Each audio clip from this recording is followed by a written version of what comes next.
সুপ্রিয় বন্ধুরা, আসসালামু আলাইকুম। আজ চলে আসলাম সবুজের ভিতরে। যেখানে দাঁড়িয়ে আছে সেখানে সবুজ আর সবুজ, বাংলার রূপ যেন এখানে সবুজ দিয়ে ফুটিয়ে তুলেছে। যাই হোক, কত কথা বলবো না।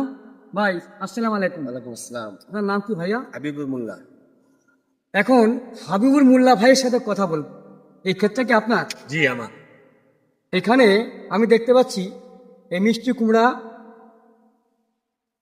এই যে মিষ্টি কুমড়া চাষ করেছেন, পাশাপাশি এই ধনিয়া পাতা এটাও দেখা যাচ্ছে।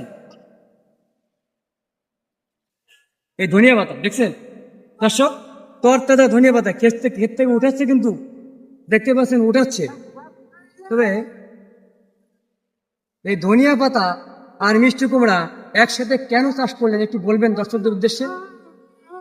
একসাথে চাষ করলাম হচ্ছে, যদি শুধু ধনে পাতা দেই তাহলে আমাদের ক্ষেত্রে পতিত থাকে, আবার চাষ করে আবার কিছু শস্য বুনতে হয়। আর যদি ধনিয়া পাতা থাকে দেওয়ার পরে মিষ্টি কুমড়া দিলে তাহলে আর আমাদের কোনো শস্য বোনা লাগে না। আমাদের মোটা অঙ্কের একটা লাভ মিষ্টি কুমড়ায় আসে। ধনে পাতায় যদি আমাদের 10টা 5টা আসে আর না আসে সেটা বড় বিষয় না, কিন্তু এই যে 10টা পয়সা মিষ্টি কুমড়ায় আমাদের আসে, এই কারণে আমরা মিষ্টি কুমড়া দিই। পাশাপাশি দেখছি পেঁপে গাছ দেখা যাচ্ছে আবার।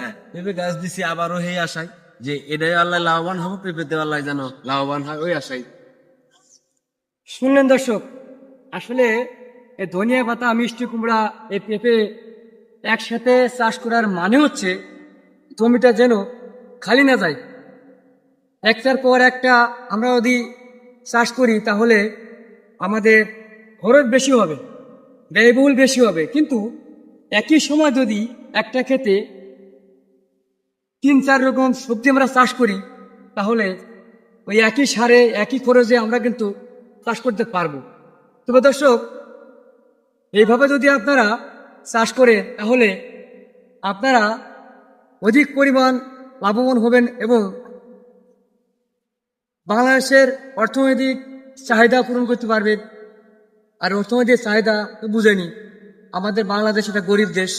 সেই ক্ষেত্রে আমাদের প্রত্যেকেরই যে যেখানে আছি সেখান থেকে উচিত কোনো না কোনো চাষবাস করা, কোনো না কিছু করা আর কি। তবে দর্শক, আজকে আমরা এই পর্যন্তই। আগামী পর্বে অবশ্যই কার সঙ্গে দেখা করব, এরকম হাবিবুর ভাই হয়তো বাবা দেখা করব তাদের সাথে। তবে সে পর্যন্ত আপনারা ভালো থাকবেন, সুস্থ থাকবেন। আল্লাহ হাফেজ।